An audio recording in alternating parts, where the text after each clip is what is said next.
Again, we are recording, so if you want to turn off your cameras, don't want to be seen, that's fine. I want to turn it over to Esbjorn. Thank you so much. Thank you for having me, and thanks everyone for coming. It's great to see you all, or at least the ones that I can see, and the rest of you. I enjoy having you here as well, and being with you. Right. So the time is a little late in Sweden, so I'm sorry if I'm a little slower than usual. Bear with me.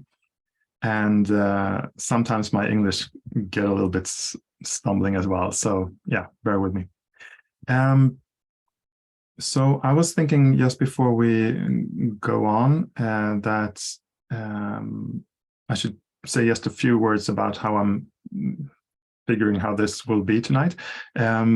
I am going to tell you a little bit about peaceful transformation and how it originated, why I started working on this concept, what it's about, and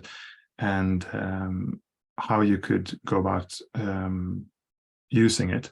And I've created it in such a fashion that you should be able to start using it rather easily without learning too much. So it's possible to start pretty easily, and then you can build on it and make it more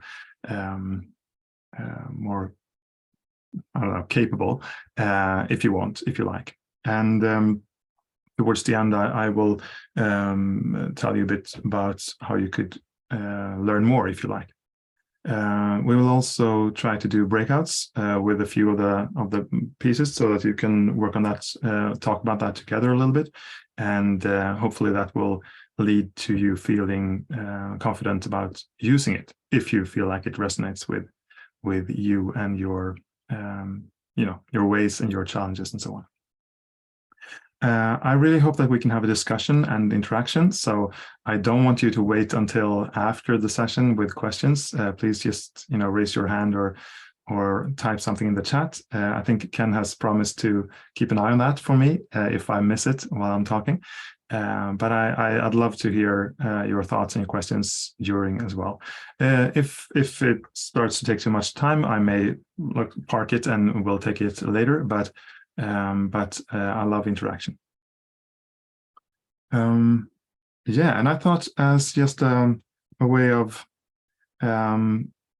making you use the chat, if you haven't done so already, it would be fun just to have you type in where you're calling in from, just to see where you are all right now. So if you like, please type that into the chat.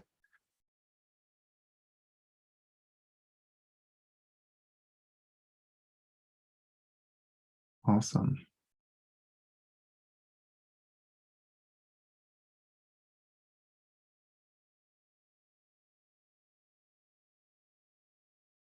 Cool. So mostly US and a bit of Canada, I guess.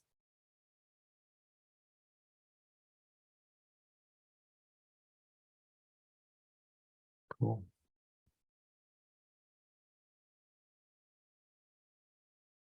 All right. Yeah, one last thing. I've prepared a short presentation. I'm not too keen on giving you like 100 slides, but there are a few, and I hope that will be sufficient. But if you have questions that are not in there, I have a few other presentations that I may use pictures from or slides from if needed.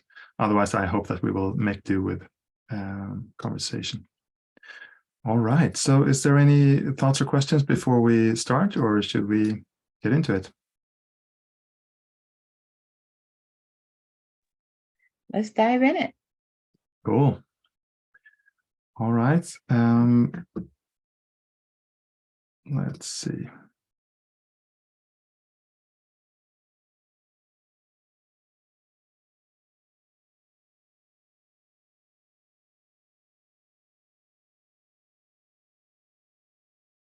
Like that.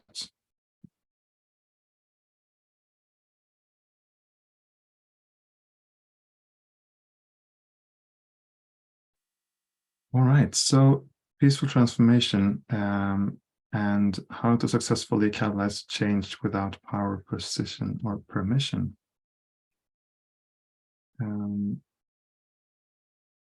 Sorry, I just need to move things a little bit. Okay. It's loading. Um, You have so many things open in your computer.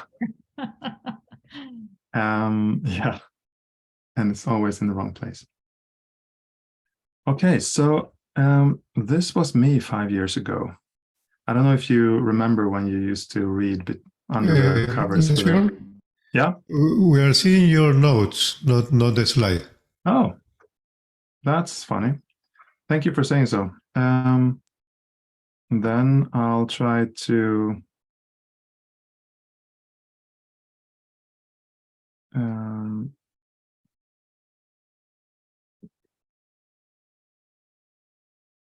huh, that's funny.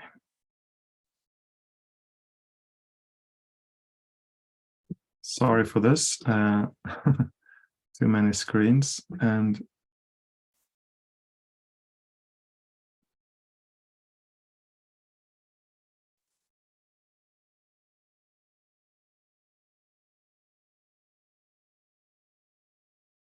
how about now? No, it says presenter notes slide 1. So maybe the wrong screen. And I'm seeing a blank screen. Yeah, it's a Yeah. blank screen, just a little bit things on top. Okay. All right. Tell you what, I won't share it then. I will just share it like this. Let's see. You can go, you don't need to actually put the entire screen like PowerPoint presentation on. You can go by slide to slide. So just that screen with the PowerPoint, and that will be, I think, we'll be able to see it in my perspective. Yeah. Because I saw some of it, and that made sense to me. Yeah, I guess we should Right. have said that earlier. Oops.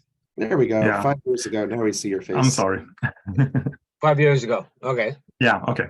I'm sorry for that. I hope it worked better now. So yeah, I'm just going to give you a little bit of background how this all started. I was in bed 5 years ago, and since I wasn't tired and my wife was, I was reading under the covers, and I had a bit of a challenge, which made me not sleepy or not going to sleep. And the challenge was that I had a good job. I was working as a consultant in a pretty good company here in Stockholm. I was working as an enterprise coach, and I was having good assignments, interesting assignments. I was being well paid and, sought after enough to get assignments at least, and things were going pretty well. But I had two problems, and one of them, and those problems made me frustrated a lot. And I realized that I was frustrated mostly at clients and how it worked there. Now, the next slide was supposed to be showed in segments, so it'll look a little messy now when I show it. So I ask forgiveness for that. But if we start up on the left here, I was often angry and frustrated for two reasons. The first reason was this one, that most of the time when I was working with clients, someone was blocking me from doing what I thought was needed to move forward. Usually a manager, usually someone a little bit higher up, that didn't think that the transformation needed to be done the way I thought or the way other people thought. And that was the main reason for me being frustrated. And to deal with that, I went to a lot of workshops and programs to learn more about enterprise coaching and how I should do that. But the funny thing was that the more I learned, the smarter I felt, the more I knew what's needed to happen. But I didn't really get any better at convincing people about that should be done. And all the techniques I learned, they all required that I had a mandate from management. So as soon as someone blocked me, I was screwed. I couldn't come past the problem that if someone blocked me higher up, I couldn't do anything. And so then I started trying to coaching upwards. So if I worked with a team and they were blocked by a manager, I went to the manager and tried to coach them. But however far up I went, there was always someone higher up. In one case, I went all the way up to the CEO and tried to talk to her. And even she used the same line, like, yeah, you know, the shareholders require something, or this or that, or the board needs something. So everyone was basically blocked by someone higher up in the food chain. The other problem was that I started to realize that all the transformations I've been at had actually failed. Not necessarily because I did something wrong, but because something happened, either because of me or because of something else. They all failed. I actually hadn't been in one transformation that was really successful. And I'll get back to what I mean with successful. Even worse though, I hadn't heard about a transformation that went perfectly well, successful. I hadn't seen one, I hadn't heard about one. I actually did not have one example of a transformation that was really 100% successful or even close. And I realized this when I went to an interview for an assignment, and they asked me to say, what is a company that you think has done really well and transformed, you know, perfectly, that we all should look at for inspiration. And I couldn't come up with one. You know, we have Spotify in Stockholm, and they are kind of well known for being good, but I have friends working there, and I know it's not all perfect. And any other place I was thinking about, I couldn't really find one that was completely successful. I realize now that I may stepping on someone's toes here, and I don't mean to be provocative or mean or anything. I just haven't heard of any transformation that really was successful. And here are the criteria in this box here. Most of the transformations, or almost all of them that I have ever seen or heard of, failed in one of these. Either they were not completed, they were stopped before they were finished because of money or time or change decisions or something else, or they were like finished, but their goals were not reached. So the ideas, the plans, everything that they had been working for was not really completed. Or they reached their goals, but the transformation was cosmetic. It wasn't really a transformation. It was just like, we're renaming people from product managers to Scrum Masters and hoping that will work. And so they succeeded in doing that, but it wasn't really a successful transformation in my eyes. Or it was, you know, real for a while, but very soon people returned to their old ways of doing things. So it was like a plane coming up to an altitude and then falling back down again. Or finally, it was successful for a little while, but then it was rolled back, either because a new manager came on board, or there was a merger or something else that just changed the rules, and suddenly everything was rolled back as it was. So I was under the covers there, reading with my flashlight and thinking that it should be possible to create an approach that had, as a result, successful transformation. First of all, I wanted it to be possible to transform without a mandate. So I wanted this approach, and I started out like this: like, what were the silhouettes of this solution? What was the requirements of it? Before I knew what it was, I needed to see like what the keyhole looked like, where the key that I wanted to construct should fit. So the first one was clearly that I wanted it to work regardless of if managers or other people had a different idea. And I realize that this may sound like revolution, like I want people to make a revolution against upper management. And that's not really the case. It's not about doing things against orders. It's more like doing things that can be done without breaking orders. I'll get back to that.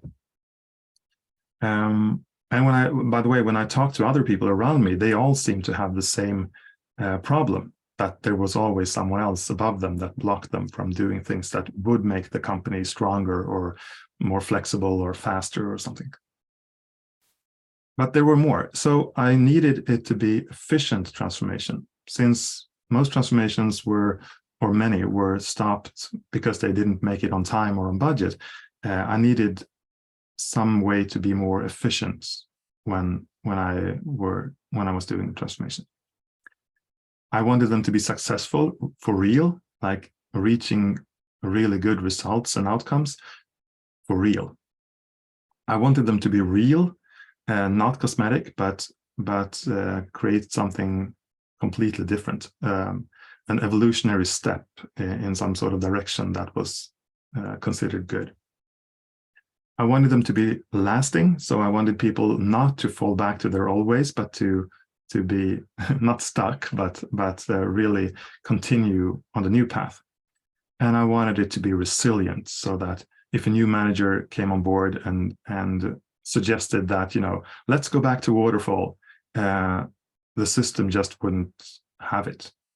The system would not be that easily swayed back to the old ways or some earlier stage. So by now, I'm thinking that you either follow me or you feel confused. But I would like to see if all of you can just think of one of the transformations or changes. I mean, transformation is a big word, but it doesn't really have to be a big transformation. It can just be a change initiative of some kind. Think about a change initiative that you have led, or that you have been part of, or that someone else put you through, that you felt was not completely successful. Maybe for one of these reasons that I've listed here. Maybe for another reason. There might be more. But try to think of one that wasn't completely successful. And I would like you to type in the chat which one of these reasons, or another one, that you feel that it wasn't successful because. So not the root cause or anything, but just in what way was it not successful, this change initiative or transformation that you're thinking of right now.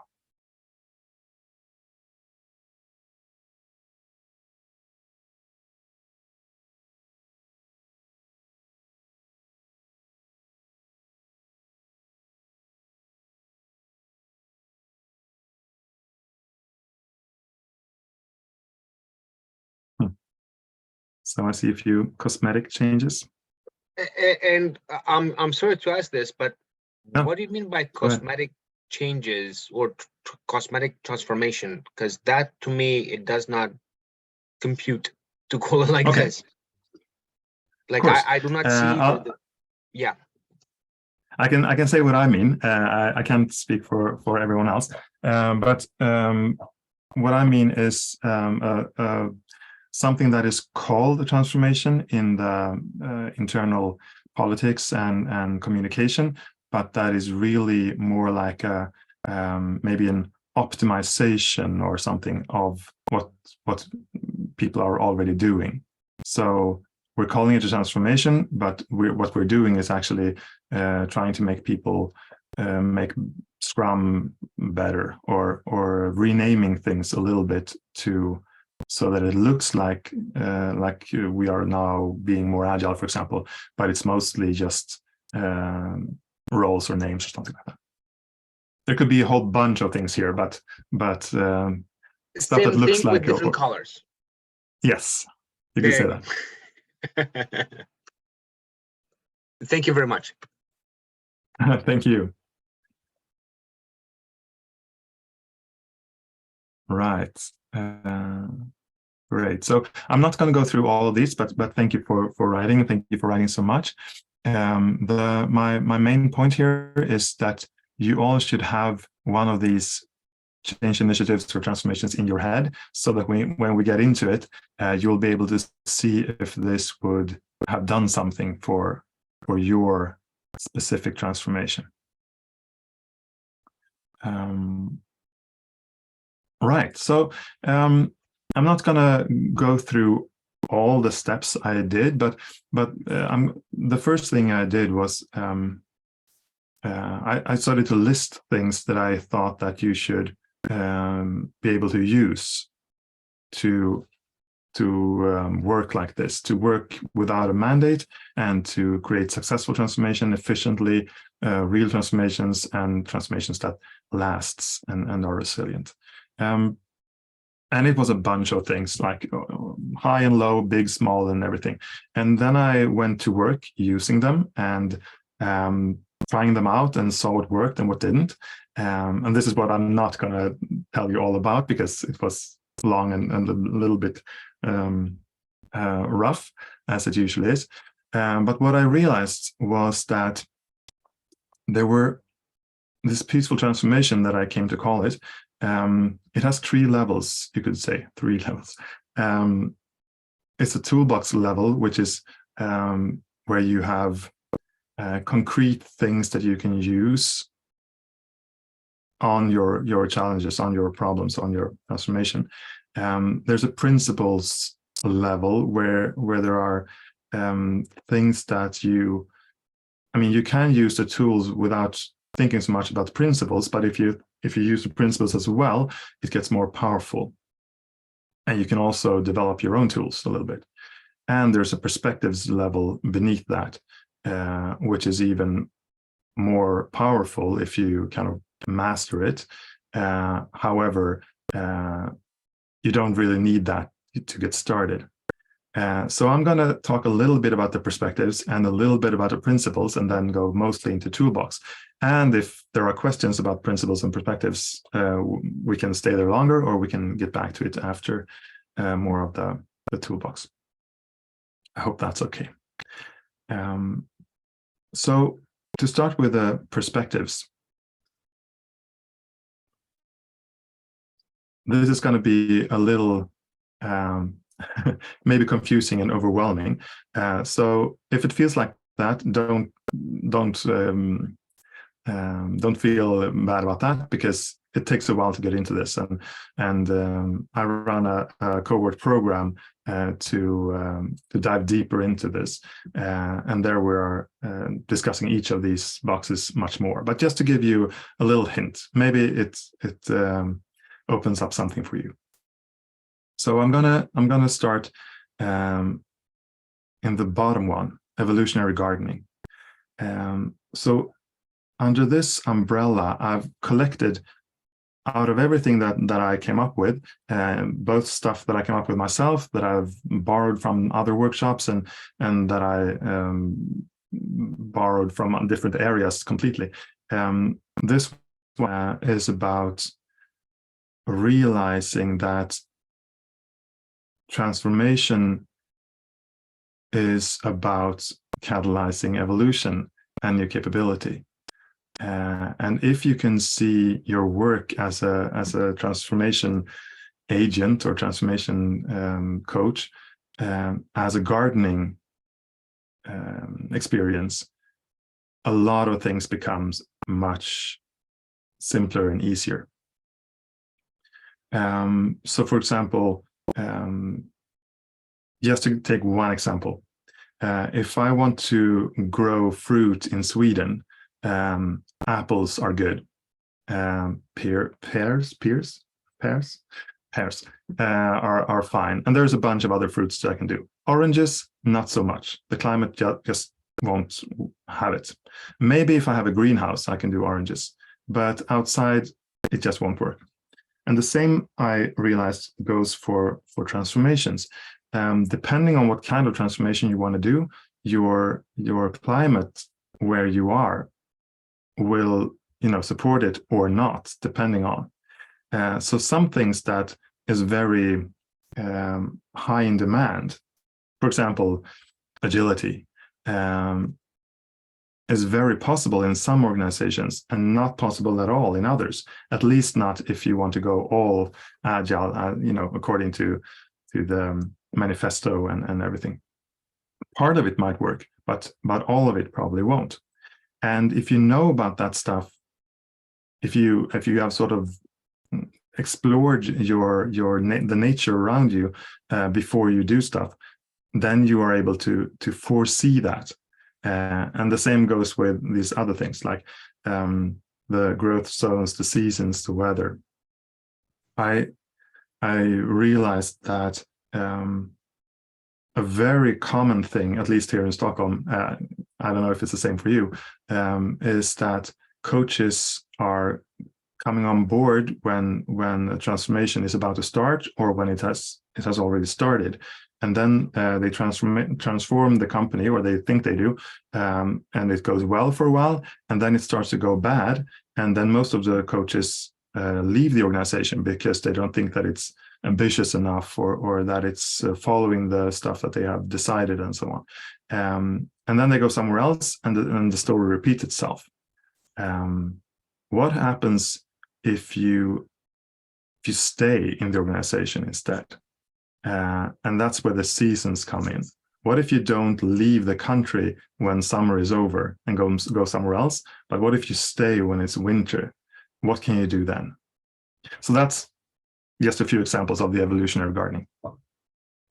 The next one that I just want to touch on briefly is the up on the right here, the transformation as a product. So here the insight is that transformations are a complex thing, and they need to be experimental and continuously adapted to new learnings. And the little hint here is transformations using Agile. So not just Agile transformations, but transformations using Agile as a tool. And this came to me just as a flash of something, that it's funny that when we talk about Agile transformations going maybe from waterfall to Agile, it's funny that we are using waterfall projects to do that. We are trying to move away from waterfall, and then we're using projects that are very waterfall-y to do that. And that, I believe, is one of the reasons that transformations don't work so well quite often. So what happens if we see the transformation as a product instead? And the natural question then is, okay, so it's a product, but who is it for? Well, what if we see the customer of the product that we're developing as the people in the organization? So instead of telling people what they should do to transform, or for the organization to transform, we show them the transformation as a product and say, do you want this? And if they do, then it's probably a good product. If they don't, it's probably not. Normally, customers have money to pay with. So if you show them a product, you can see if they want to buy it by, if they want to give you their credit card. This works a little differently in peaceful transformation in organizations, because normally people don't pay for, at least not with money. But if you use this metaphor and think about people using their time and their effort and their energy instead, then it kind of works. So you're offering them the transformation idea as a product, and if they give you their time and their effort, their energy, then they are sort of buying into your product. If not, then it may need more work before it works. So these two are, the evolutionary gardening is more about awareness and realizing how the nature works where you are. And the transformation as a product is more about how to take action in a transformation. But the most interesting one, in my view at least, is the third one, the nonviolent systems change. And the brief description here, organizations are complex systems that can be evolved over time from anywhere. That may sound either very confusing or totally clear, but it may not say so much. But this dawned on me when I read a book that is called From Dictatorship to Democracy. It's a book about how countries can go from dictatorship to democracy without a violent revolution. Turns out that most violent revolutions in the world have failed. There are a few exceptions, like the one in the US, for example. Being independent from England was violent, but it actually worked. But most violent revolutions end up going from dictatorship to another dictatorship. So the person who leads the revolution usually ends up being the new dictator. But there are ways of removing a dictator with peaceful means. And the author of this book, From Dictatorship to Democracy, studied that, Gandhi in India and Mandela in South Africa and a bunch of other places. And he wrote a little book about it. And that book was the blueprint for many peaceful revolutions all over the world, like in Eastern Europe, in Northern Africa, and so on. And the ideas of the book are, I won't go into all of them, but it's centered around the idea that the dictator in a dictatorship is not the reason for the dictatorship to remain. The system, the country's system in general, produces dictators. So if you shoot the dictator, the system will produce another dictator. But if you change the system, you can do that so that it doesn't want a dictator anymore. It produces something else. And there are plenty of tools to do that in that book, and that can be adopted to systems change in organizations as well. So not to dive too deep into this, just zooming out a little bit, the evolutionary gardening is mostly about awareness. The transformation as a product is mostly about tactics, and the nonviolent system is mostly about strategy, you could say, or vision. And this method, peaceful transformation, and by the way, I borrowed the word peaceful from the idea of a peaceful revolution. So that's where that comes from. So peaceful transformation, in order to be able to do it completely, you need to have these three perspectives going on at the same time. So being aware of the landscape and the nature, having a strategy that works with a nonviolent systems change perspective, and operating with the tactics of mostly lean and agile ideas on your transformation, instead of just having a project that aims to become agile later. Any thoughts or questions or anything before we move on to the next slide?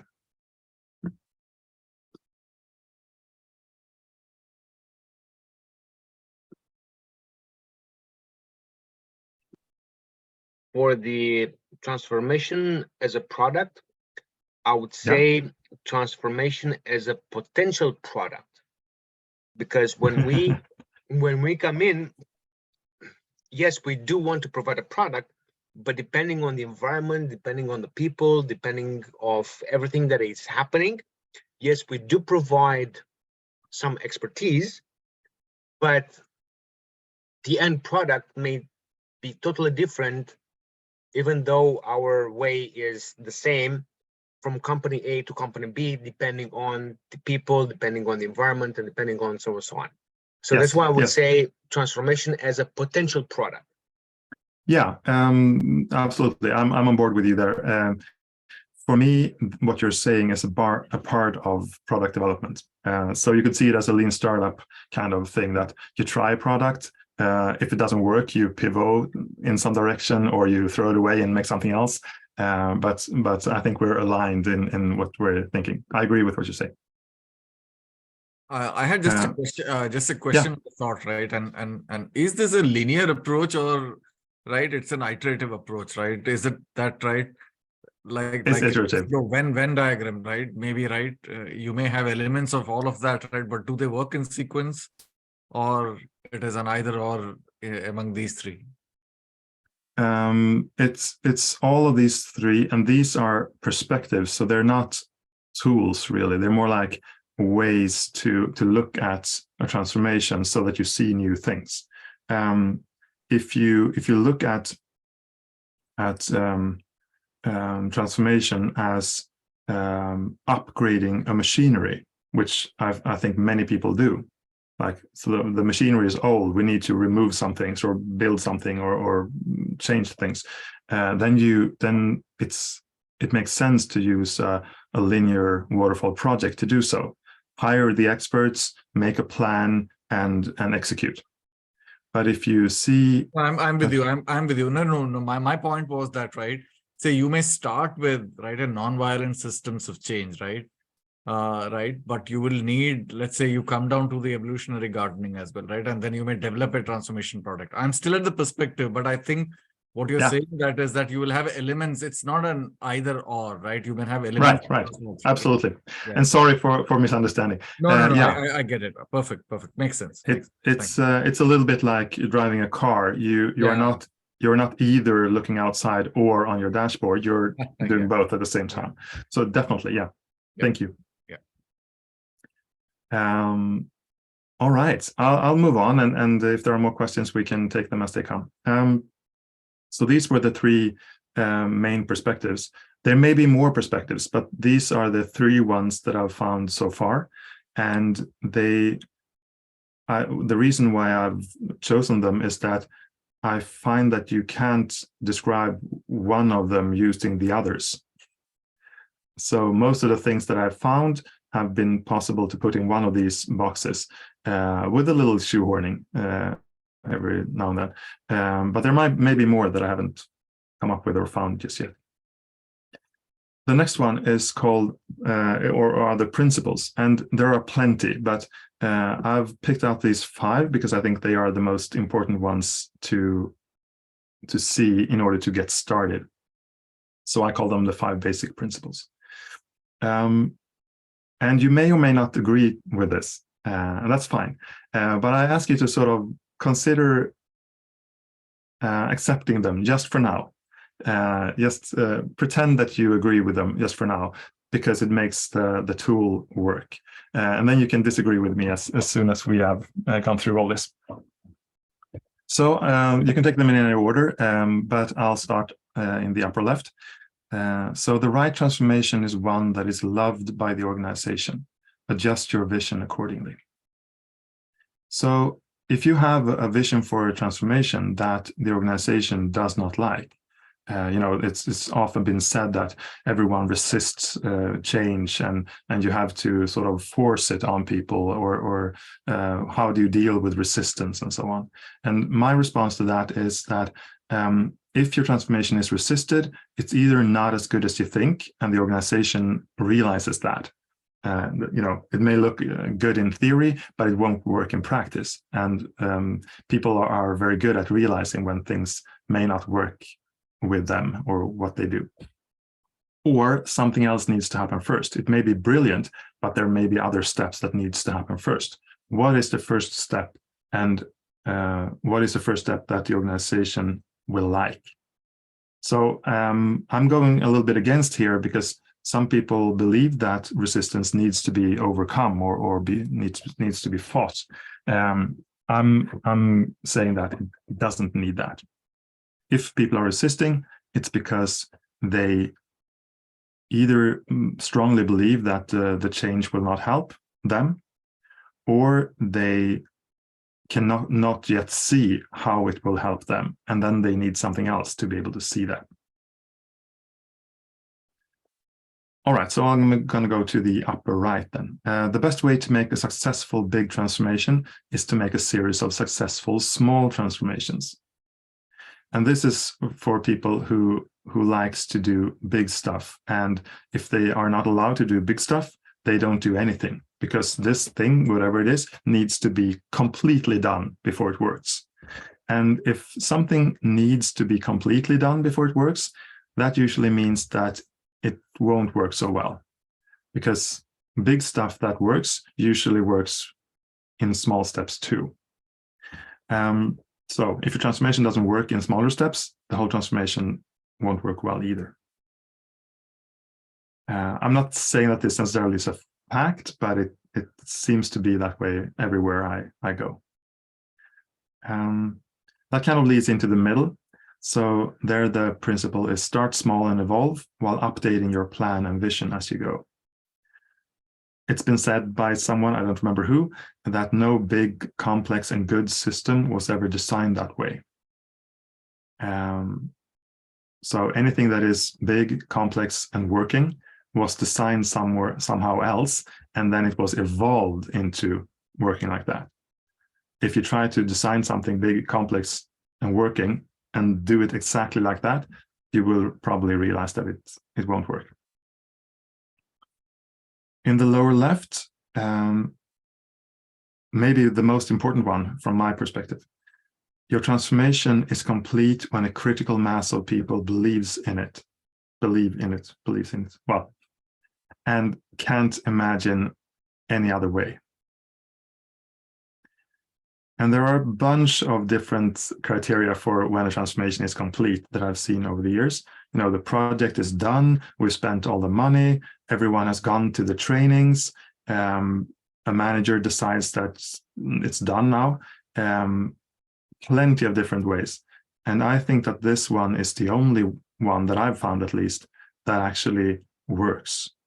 A transformation could be said to be complete when enough people believe so much in it that it's upheld by them. If someone comes to them and say, you know, can we do it another way? They will say, no, this is the way we do it because this is the way that works. And if you can't reach critical mass, if you can't get enough people to jump on board on the transformation that you want to do, you are either moving too big, too fast, or both.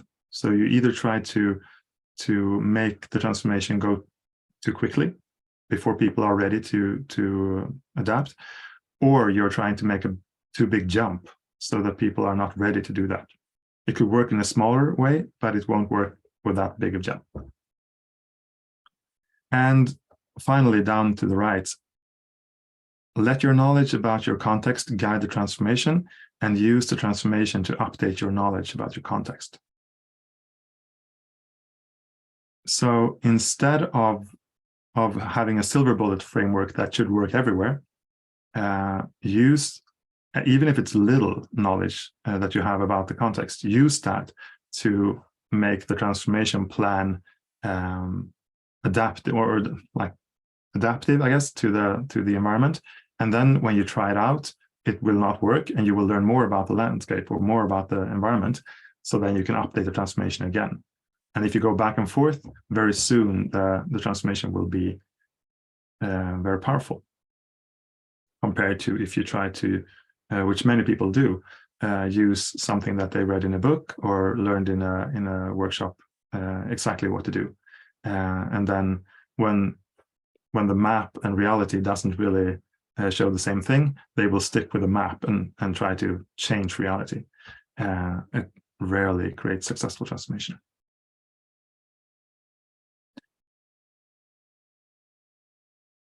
I'd like to just move over to the tool now, because the tool, as you will see, is directly connected here. So even if there are questions, I think it might be good to move over to the toolbox.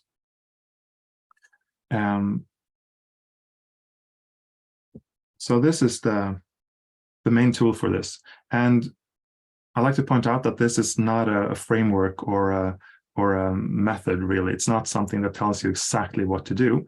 It's an approach that you have to adapt to your reality.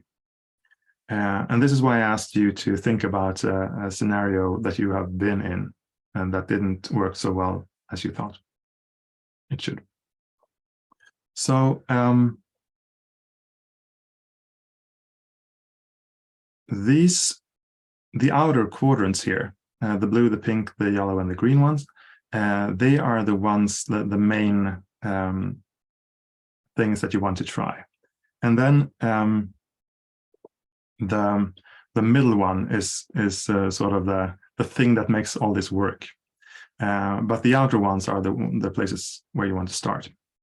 And the beauty of this is that you can start in any of them. So there's not really a specific order that you need to do. I have one that I like because I'm, I don't know, made that way, or I have biases that I can tell you about. So I'm going to tell you them in a certain order, but you can actually take them in any order. My preferred order is to go first in the upper left. So formulate the vision. And the language here is a little specific, but there's a point with that. So which change that wants to happen in the organization aligns with your goal, vision, or purpose? So when I come into an organization, now I'm working as an employee, so I'm always in the organization. But when there's a transformation that is supposed to happen, I may have an idea about what that transformation is. Just to use an example, going from waterfall to some sort of agile. Now, what I do then is look at the organization there, or in that department or whatever, and see what wants to happen here. If I go in there and say, we're going to go from waterfall to agile, if the organization was a person that I could talk to, would that person say, yes, that's exactly what we need? Going from waterfall to agile, that's great. Let's do that. Or will they not say that? Will they rather say, yeah, we have a couple of deadlines coming up and we don't really have change or time to change a lot right now. So can you come back? Can you come back later, please? And if that is what they say, then that, my original idea is not the right one. It needs to be something else. But I could keep my original vision or goal as the long-term goal, as long as I don't use it as my next step goal.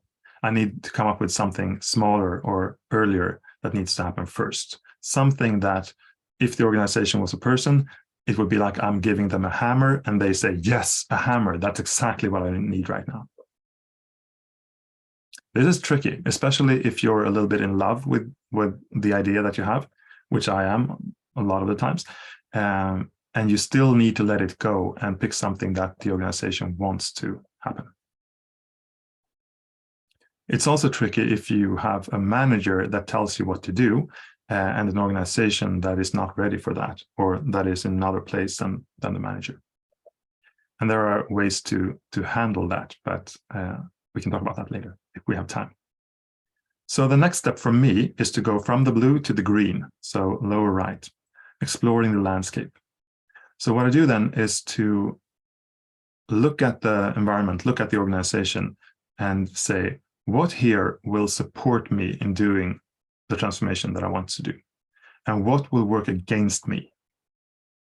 And it could be anything. It could be, the level of maturity in the mid-level managers. It could be how many changes that they have already done this year. It could be the heroes of the organization, the informal leaders that everyone listens to. What do they think? And so on. And I don't have to write a book about it. I just have to, write a few things on a Post-it or a sticky to see a couple of things that will work against me and a couple of things that will work for me. I may also look at different parts of the organization. So if the CEO tells me that the entire organization wants to be agile, it's probably not true, but some parts of the organization may want to.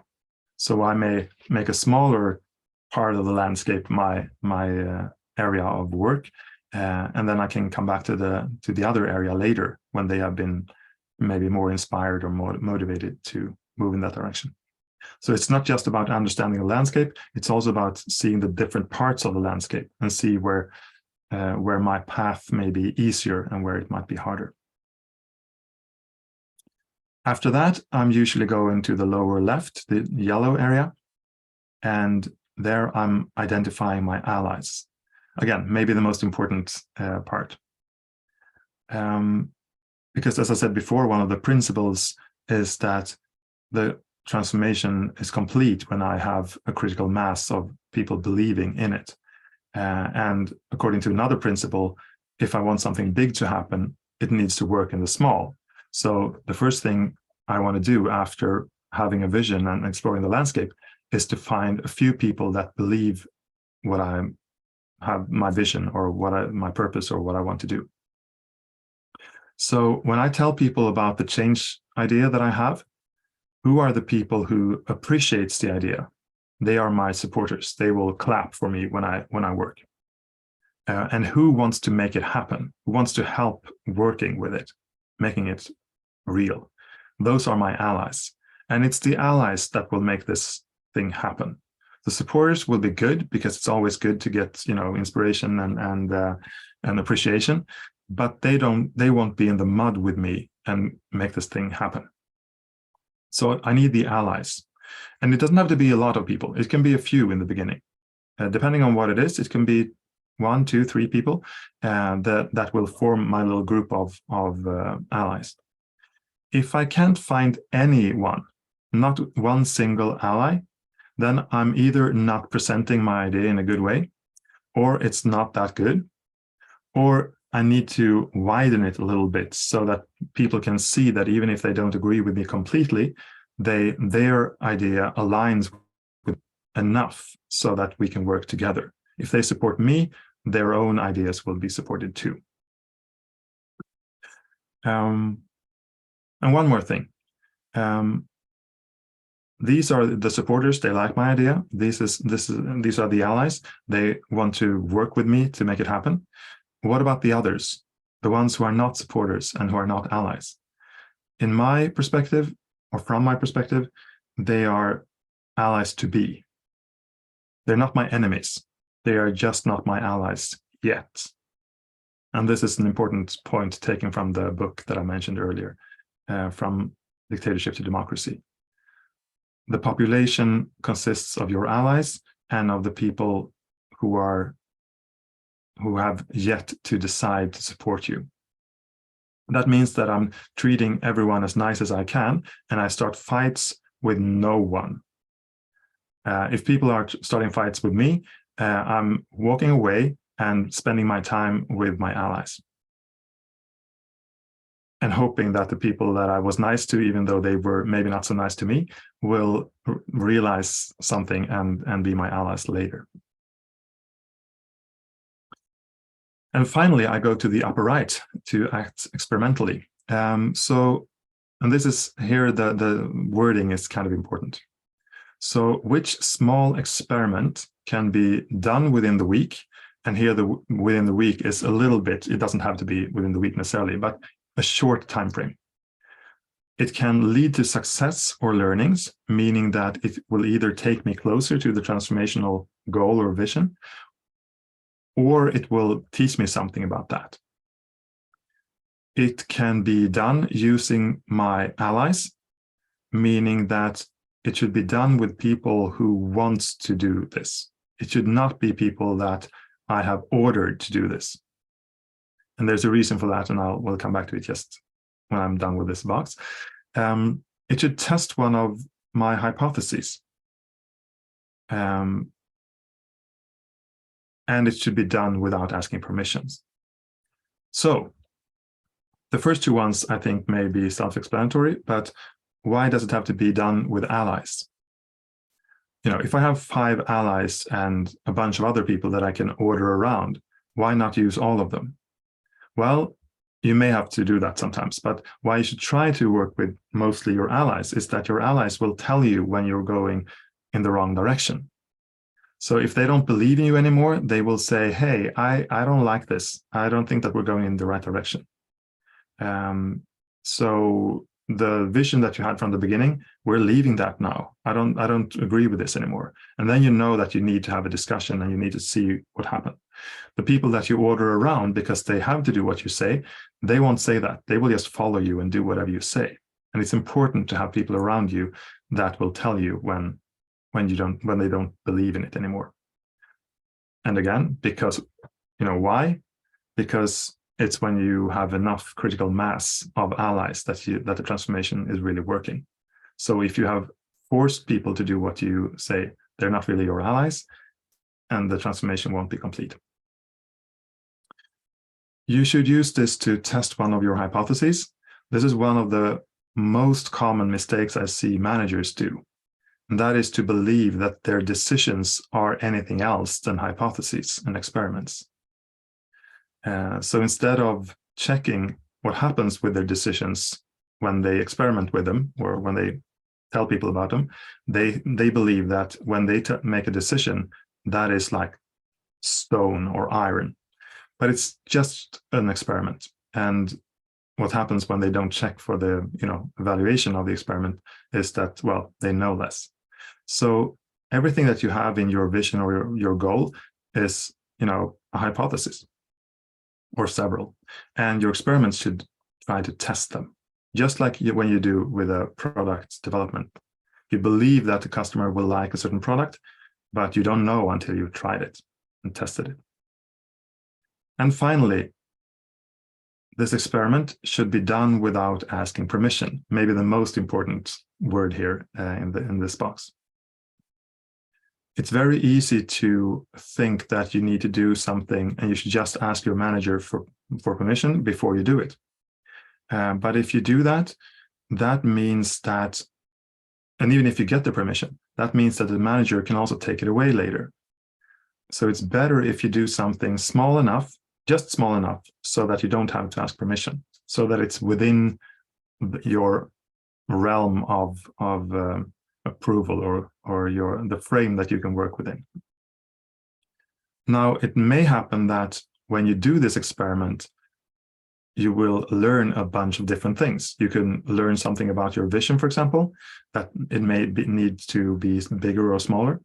You can learn something about the landscape, very common, like, oh, I thought that this path was, possible to use, but it turns out that it was quicksand or something. So that didn't work. Great. Now you know more about landscape and you can do another experiment. But the most important thing with the experiment is to gain new allies.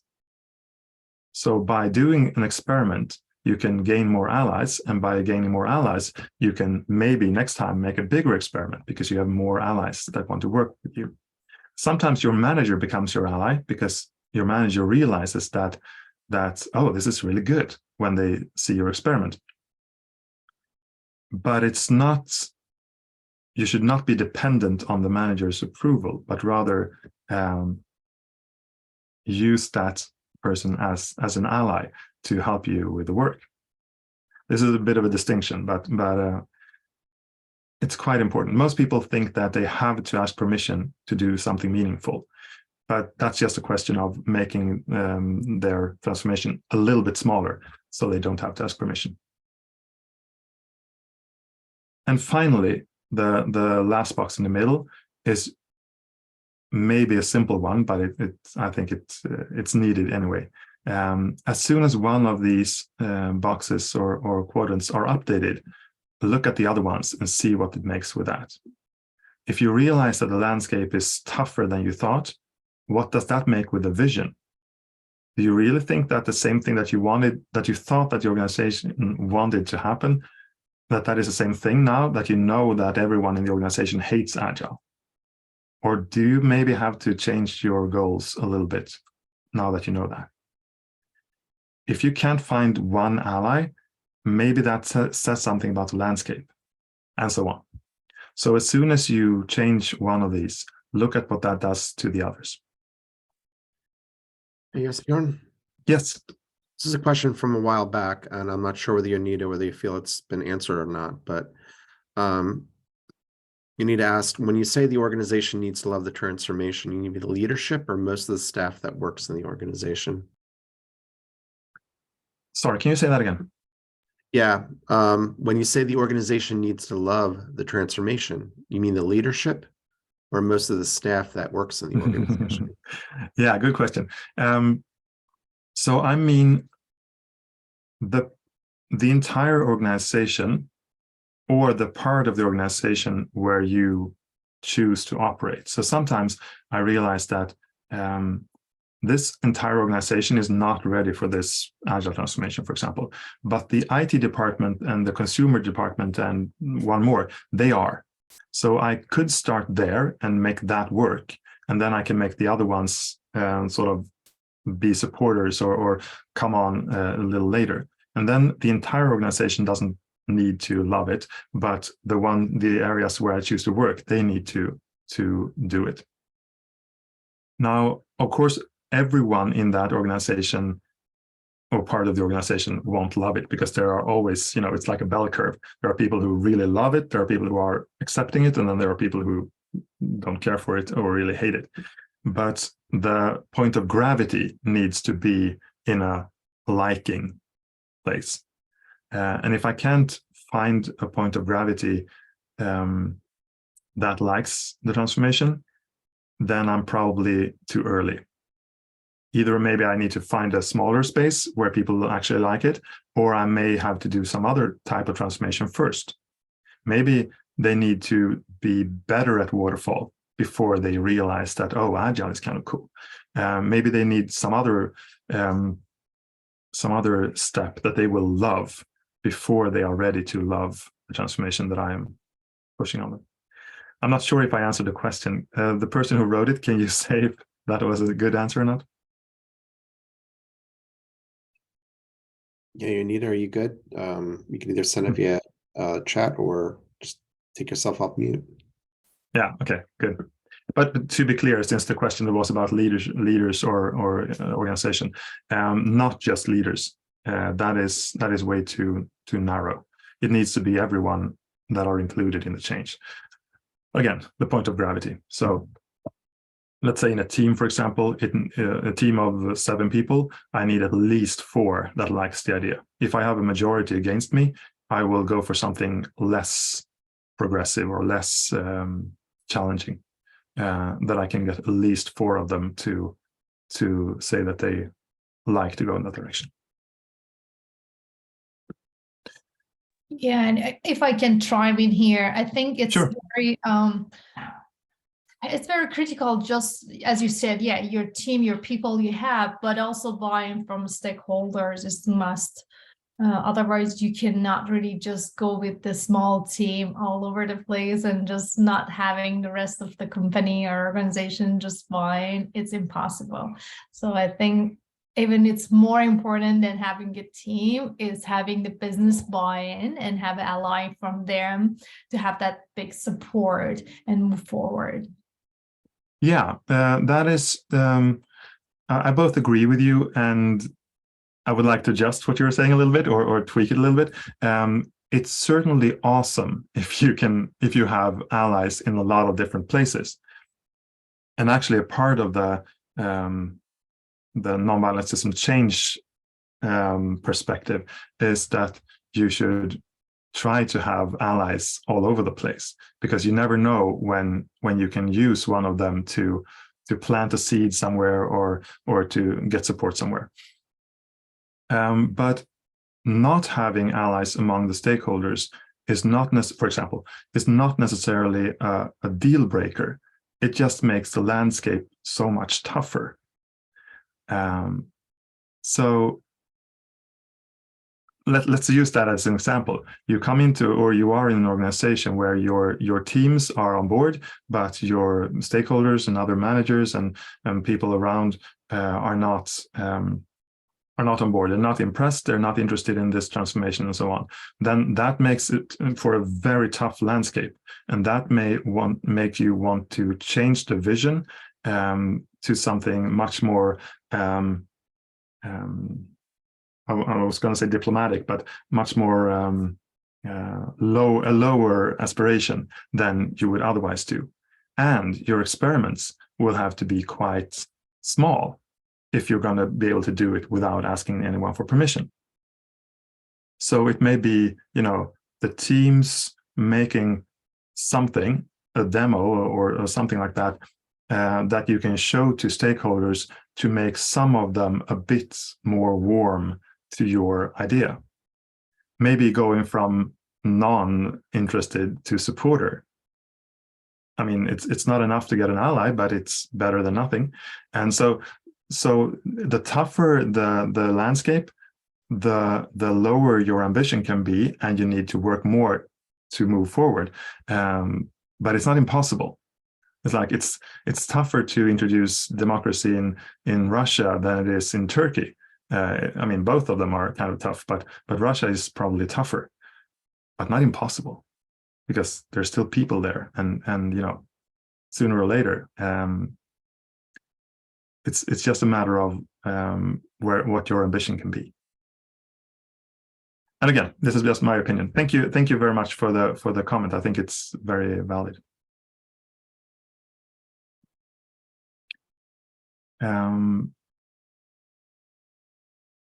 So this whole little canvas thing here is created with the idea that you should use it like this.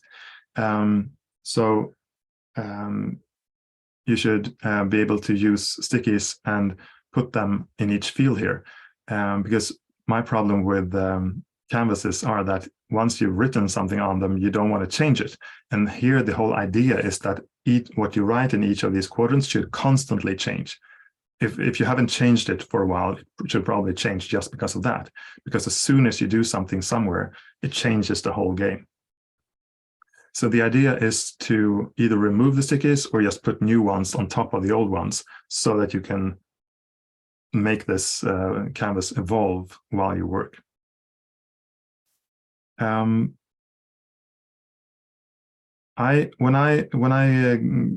went through this, I went in a certain order, and I would like just to take another order to show you that it doesn't really matter which order you take it. You can start in any corner, basically. So, for example, maybe you are being tasked by a manager, which I was once, to create a conference.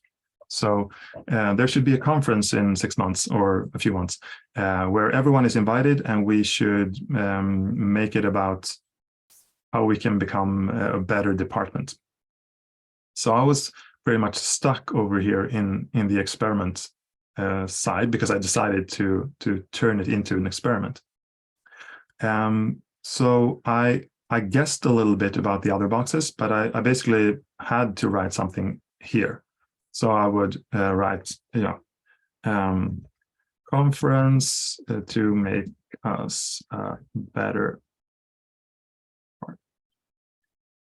And then I tried to come up with certain ways that I wanted to do that. Maybe I would do open space, or maybe I would do something else. Stuff that I could do without asking permission. I may have to tell people about it, but I wouldn't have to ask permission for it.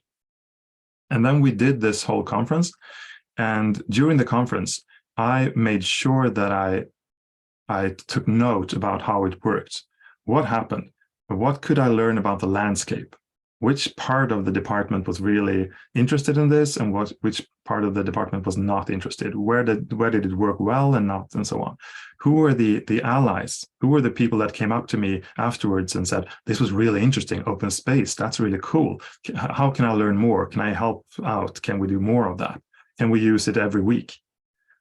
I consider those to be my allies. And then finally, I could formulate a vision, what I thought would be a good, continuous improvement or transformation strategy, depending on what I now knew about the landscape and my allies.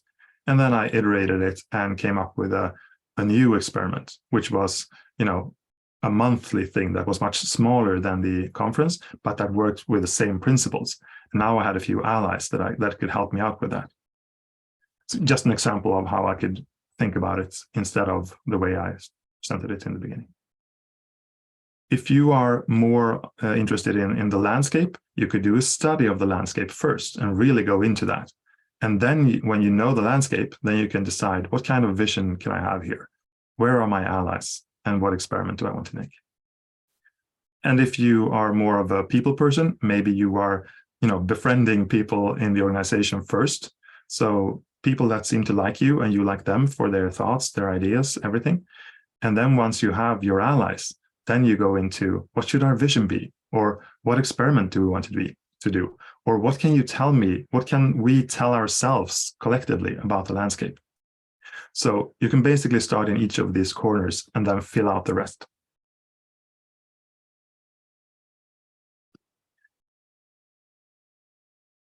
So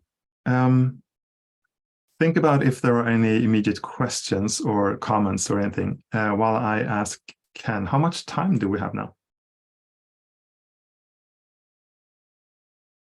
I can't hear you. I think you're muted.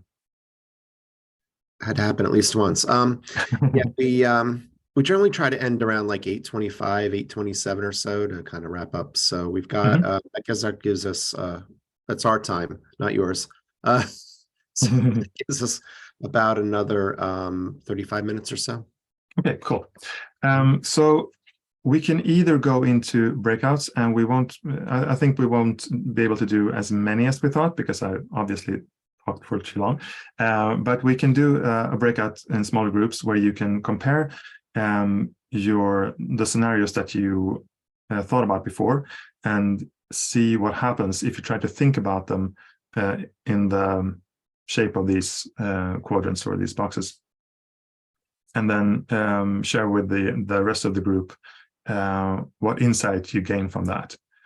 You don't have to do all of them. You can just decide which one you want to start with, a little bit maybe along the lines that I was outlining before, and see what you would do differently, or what you think that someone else should have done differently if you had followed this. So, and that's actually, that could be good to mention. I use this when I plan a new transformation, but I also use it on old transformations to see what went wrong. So, oh, you never aimed for more allies. You just thought that if you forced people to comply, they would like it, and then they didn't. Oh, okay. So that could have been done differently.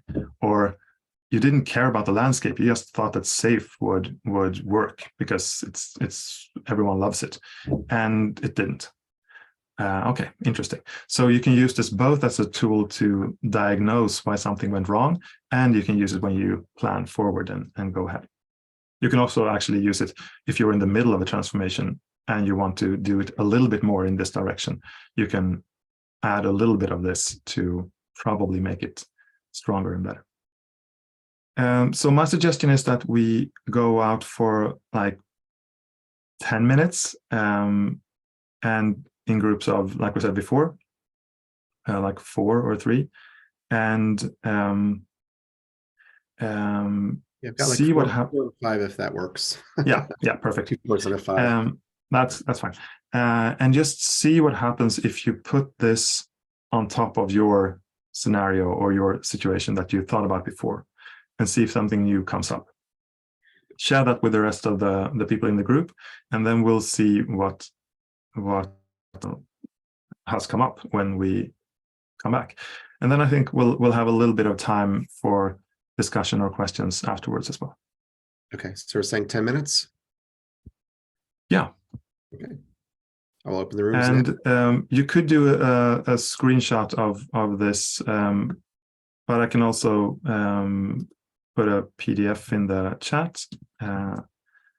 See if I can find it.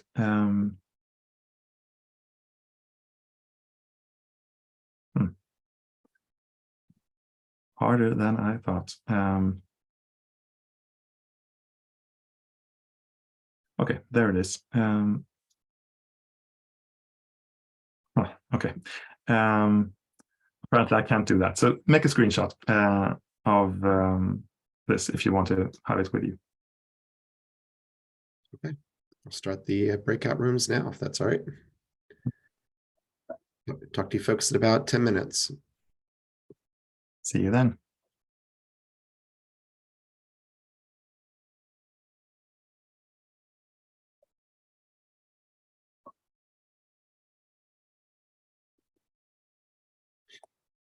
Okay.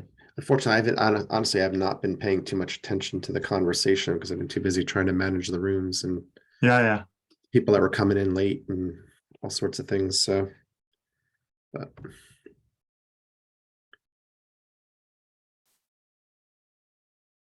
try to make sure each of the 3 rooms had somebody in there that I knew would have good conversations. So we'll see how that works out. Yeah. Are we still recording or? We are. I can pause that. I'll do that now. Yeah. There we go. Awesome. So I'm curious to hear, what is an insight that you got either from during the breakouts or from before, but something that you maybe hadn't thought about before or that showed up now? I'll take a shot. So so I think one of the things which came out is it's like a fractal. You see that, right? Organizations are like fractals. So Yeah. you could see all of this happening, right? Either right in a localized area in a large organization, it might work. So it is about you as leaders, right? Picking that fractal and saying, hey, let's run with it and let others watch and celebrate. And then kind of, use that as a flywheel to kind of, continue the momentum and the program. So, Yeah. so that is one thing, right? I think, right, which came from the group as well, to say that, right, everyone has faced most of these challenges and have actually seen localized success as well. So, Yeah. but I think sustaining this, right, I think doing this consistently, right, more places, more times. So like fail fast, fail often, right? If you do that, right, you can actually kind of, come to your version 1.0, 2.0, right? What works for you rather than on you, right? Will help you sustain the program in the long run, right? That's Definitely what we learned. Yeah. Yeah, something I'd like to add to that is that if you successfully do something in a localized area, that is of course great, and you can use that to inspire other areas to follow or create new islands and so on. There's also a risk that area will run so fast and succeed so much that they will leave the others behind. So the people who are running fast, they will look back at the others and think they are, slow, boring, and not, ambitious enough. And the ones who are being left behind will look at the ones who are running really fast there in front of them and thinking, who do you think you are, being all that fancy, So if I may just, right, for the larger organization, I mean, right, we have seen this happen in one, and I'd like to share an example where, right, that team, right, was given the onus on distributing itself, right, and becoming the seed, right, for about 3 to 6 months in different organizations. And that is a smart move the CEO did. So it is not about, right, because he said that, right, we sink together, right, we swim together, right? So that, right, it's not about a race. And that, I think, right, when it happened, so I've seen both sides. You see that exactly what you said. Because then the others would say that, right, see, I think in our department, it will never work. You see that? Because it becomes a reinforcement to say that, hey, yeah, it works for them because they are different. Yeah, sure. But not for us. So I think we will not do that. I agree. And I mentioned this just so it's something to keep an eye on. So in a way, if someone becomes too successful, you need to make them see that the responsibility now is to actually inspire the others or support them and help them, not to run as fast as they can, because then they will be like a group of German panzers leaving the infantry behind, and just running for the coast. It's absolutely. Thank you. What else?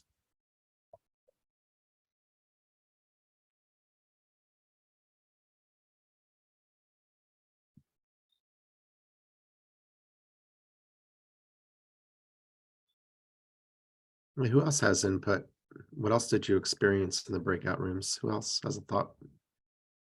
Mona came in, so I'm gonna leave it to Mona to to explain it. I think she has slightly different experiences than a lot of us. Okay. So I talk about I'm going through another experience for transformation, and I believe in building a strong solution. It's not just with as you said, not with the stakeholder, but also middle manager, with the leaders. It's not like you cannot just focus in one group of people, but many different things. And another thing I think is very important is measuring the progress. Because what I understood with my clients, if you do not measure and you do not show like where you're standing, what you're doing, nobody understand or realize the progress that you are going. I'm sorry, noise went. So just make sure. Mm-hmm. So if I may, or go on. Measure the progress. It's important to measure the progress of this agile transformation, both in terms of its impact on the organization and the effectiveness of the methodology or whatever you believe in it. Right. So the first thing you said that about collision, I agree, again, I really agree with that. And I didn't say this. There's a lot of things that I didn't have time to say, but one thing is that for a peaceful transformation to really work, you need to be independent of a working group. So it doesn't really work if you have like 5 or 10 people that are your group that are doing everything, because that team can be broken. People can quit, they can leave, they can be fired or whatever. It needs to be so that whatever happens, your team of allies, your coalition, as you say, will still continue to operate. So I love that. And then the part about the measuring, I agree partly, and I also think that it depends on the landscape. In some organizations, measuring is really important because it can be used to prove that it's working. And in other organizations, it may not be so important because the people in it sort of realize that, oh, we're stronger now, we can do more. This is cool. We are able to do things that we couldn't do 6 months ago. And then if you measure stuff, they will be like, oh yeah, sure, we can measure it, but cool, we can do cool stuff now.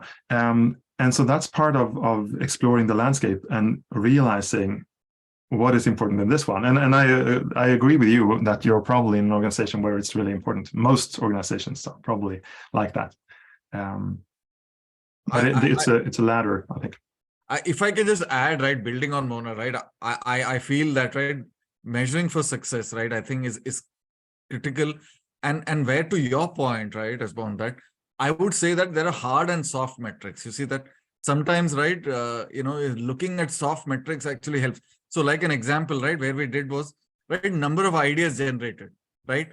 So it is about, okay, right, that is the first metric. Then they said, okay, right, number of ideas, right, in which, right, leaders are a team member. You see, it's a very, very crude metric.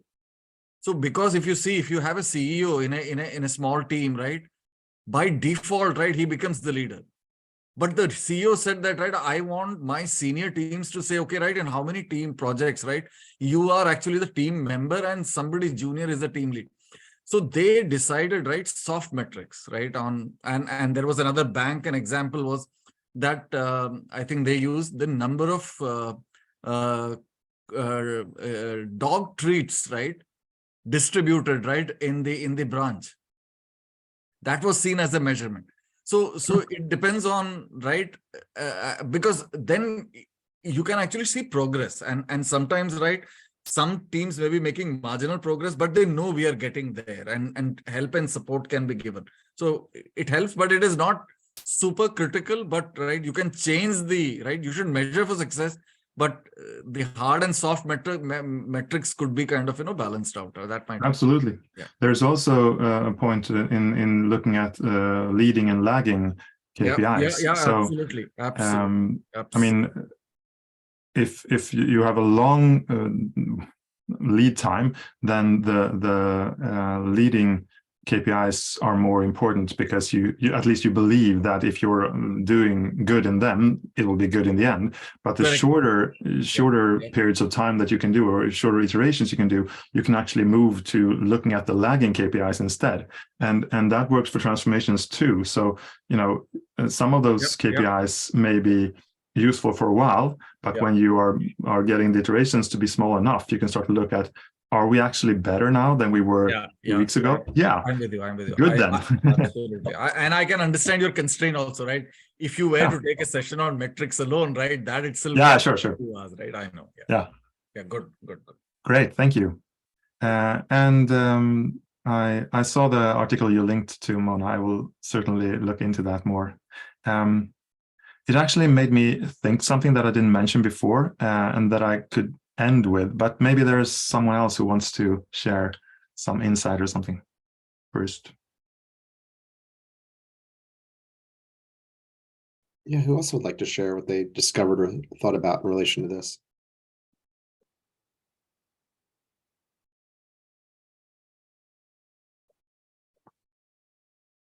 I think, sorry, it's Mona again.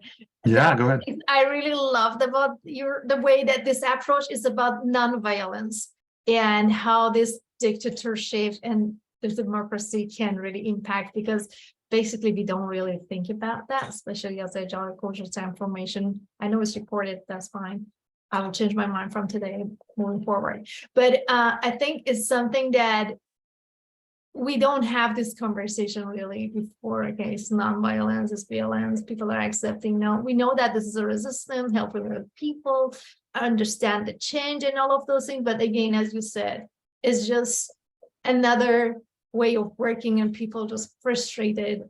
Okay, there's reorganization. There's these things happening. So I really love that you bring that up. This is very awesome. good. Thank you. Thank you. Thank you. That makes me think of something. I did this cohort program, and quite a few people said, you know, this is all sounding really good, but my manager or my client or whatever forces me to do this transformation the aggressive way. You know, we can't do all this nice fluffy stuff. So what do we do then? And my advice then is to add a little bit of this. So that being forced to use aggressiveness, if you accept that term, then that's part of your landscape. So you have to do it a more aggressive way than you would like to. That's part of your landscape. What can you experiment with in order to be able to do it a little bit more peaceful, you know, from now on for the next weeks? And that might be just making a little bit of an example that shows people that, oh, if you do it this peaceful way, it's actually more effective. It gives better results on the KPIs than when we force people. How interesting. Maybe we can do it a bit more next time, you know. So it's not either or, it's you know, tweaking it a little at a time. Yes. I'm sorry to interrupt here, but forcing people to do something and being aggressive, they're two different things. Because from my perspective, even if we're aggressive, like we have 2 weeks to make this happen, right? So that's what I call aggressive. Like we need to make this happen now. It doesn't matter. It doesn't mean that I need to force the people to actually swallow a pill that they do not want to swallow. For me, the first thing that is crucial is the people. I don't care how from management top down they're pushing me, make it happen. No, I want my people, or I want the people to actually understand what we're doing, how we're doing it, and the reasons why we're doing it for their own betterment, right? So once they understand that, they do have the buy-in. So once they do have the buy-in, then it's a lot easier to work with them, and ideas are actually coming from them to us, like to me. That's what I experienced, where I may have a great idea, but I'm coming to them and telling them, well, what about this? Like, Alex is not gonna fly because XYZ. But what about that? Like, okay, that makes sense. Yeah, because they are the ones who actually are doing the job in the end, right? So once they have the buy-in, then you can actually step it up. And being aggressive, meaning we need to do this, guys, team up, we need to do this in 2 weeks, let's go. But I'm not putting pressure on them basically with a whip to let's make it happen. And I see what you mean. I mean, there are a lot of like gray zones, or like it's not black or white, but yeah, I hear what you're saying. It made me think of something else that might be interesting too. So if you this method was created for people without a mandate, without the power, and designed to be able to create transformation anyway, right? I've seen that actually working very well for people who are like, you know, scrum masters or even team members who has a great idea, and suddenly it starts to happen, and before managers know about it, it's like just spreading all over, and they're like, oh, what happened? But this method also works for managers who have power. Now, the tricky part with being a manager or someone with power somehow is to not use it. And the reason is what you said. if you're using your power to decide what's going to happen, even if you're not being aggressive, just saying, this is what we're going to do, then people will not give you their honest opinion. So as a manager, this method works, but it gets trickier. You have to sort of lure people to actually give you their opinion, and you have to prove that you're interested in it and that you're going to listen and so on. And that is often hard for managers who have been trained into believing that if they say something, that's what's going to happen. But yeah, it's an interesting dilemma. And that's and sorry to interrupt you. And that's the difference between a manager and a leader. Perhaps, yeah. That's an interesting discussion on LinkedIn that I see a lot. So I wanted to if that's all right, just close with a thought to leave you with something. This method, I've seen it being used by many people on different levels or different maturity levels or whatever you want to call it. So, for example, coaches who come in with a very clear agenda on what they want to do, they have used this method to find the path so they can walk it more easily and get the change that they want to happen faster. And I've seen it used by people who are much more subtle in their approach, more like, asking questions and making people see how they could transform stuff. What I've realized after using it myself and seeing others is that it kind of changes you. It's like that Nietzsche thing, when you look into the abyss looks back. Using this method kind of changes you too, and you kind of move towards a place where you at least believe that you've realized something, and that is that the only one who can actually transform an organization is the organization. The only thing you can do as at least if you believe in this peaceful transformation, is to catalyze that change. So you can look at what wants to happen in the organization and support some of it and not support other things, but you can't really throw something on the organization, even if it's really good. And even if they say they like it, that doesn't make sense to the organization because it will work for a while and then it will break down. So the best thing to do is to, from my perspective, is to sort of catalyze the evolution that will happen. You can't force it, but you can enable it and make it easier. And that idea can both be very frightening. You actually have no power to transform something. The idea of a transformation may be flawed because it's not transformation, it's evolution. But it can also be very empowering because, evolution is probably the strongest force that we know of. It's very hard to resist evolution once it has started its sort of snowball effect.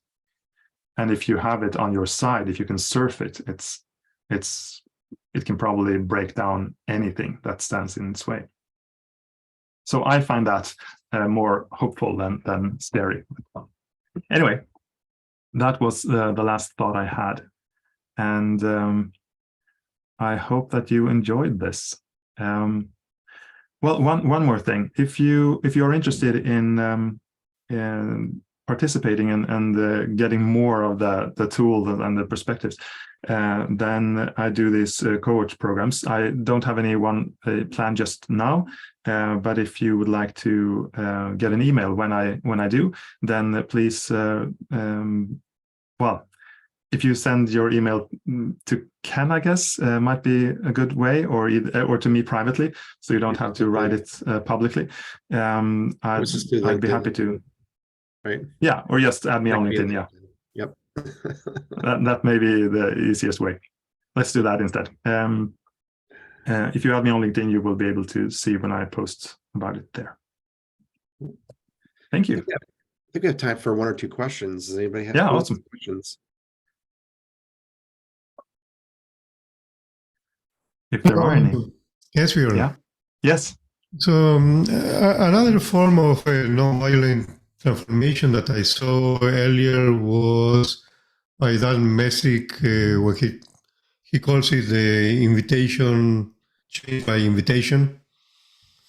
Okay. Open space. that large organizations.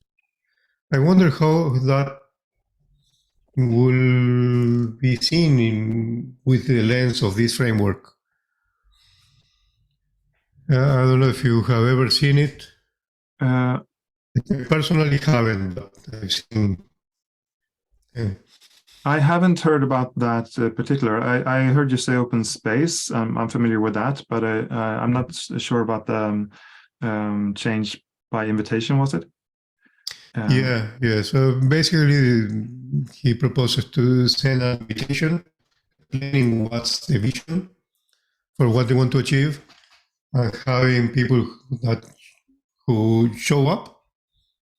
It's not mandatory to show up. The people who show up will, in an open space shape, try to organize how they're gonna do it or what the steps they're gonna take, or even the vision. So I think what I found in general is that peaceful transformation plays quite well with a lot of other frameworks or other approaches. So, for example, for me, that what you just described sounds like a great way to find your allies. If nothing else, just to say that, what if we would do this? Would you be interested in coming to that? Or let's talk about how we can change this and that. Let's meet in this room at this time, and then just see who shows up. But it could also be a good way to find the vision, like you said, and instead of you coming with it, let the organization bring it, and or just ask about their problems. If you want to know which tool that will be appreciated if you hand it to the organization, a really good way is to ask the organization what they have problems with right now, and maybe it's not what you want to change, but it can be a stepping stone towards what you want to change. So I think it plays quite well, and I might look into it to see more. Thank you. Thanks. I want to play in just a little bit here. It's also about moderating your own message so that it resonates with the folks. Yeah, definitely. Yeah. Like yeah. Sorry. No worries. The example I have there is, I tried to convince people that there was important in a Scrum Master course for the Scrum Masters to do some self-reflection about the way they showed up. They came back and said, too fluffy. So I changed the wording. It's a gap analysis to see where they are in terms of where we want them to be. And it's a reflection on that. And they're like, oh, okay, let's do that. Same exact exercise. Beautiful. Same exact approach. One is achievement oriented, one isn't, Yeah, totally. And for those of you who are aware of spiral dynamics or integral, part of the gardening idea is that the growth zones are actually parts of the spiral dynamics, or integral. So blue, orange, green, teal, or yellow, and so on. And what always makes me smile when people talk about the difference between managers and leaders is that a manager style that is totally unacceptable in a green space, with collaboration and such, is needed in an amber space or in the blue space, because if you don't have it there, nothing will happen. So you need to be aware of that as the organization grows. You may need to change your leadership for manager style, and that needs to be part of this, both as a landscape and as your approach alters depending on the climate, the weather, and everything else. And it's, of course, really complex, but it's also very fun. Awesome. I think we'll wrap up here, folks. Thank you so much for your engagement and involvement. Really appreciate it. I want to thank the organizers who joined and helped, keep us on track. Andrea and Fernando, thank you for engaging as well to try to make sure that we stayed, good. And of course, absolutely, yes, Bjorn, this is really a great conversation. Thank you so much for engaging and spending time with us, and spending a very late night or very, very early morning, I guess you could say, with us. So I'm going to let you go get some sleep now. Thank you so much. Thank you. Thank you, everyone. It was really awesome to see you. Yep. Yes, thank you. Yep, Thank you you're very welcome, much. Eddie. Thanks. Thank you very much. Have a great night. Thank you. Cheers. Yeah, you too. Here, bye. Bye.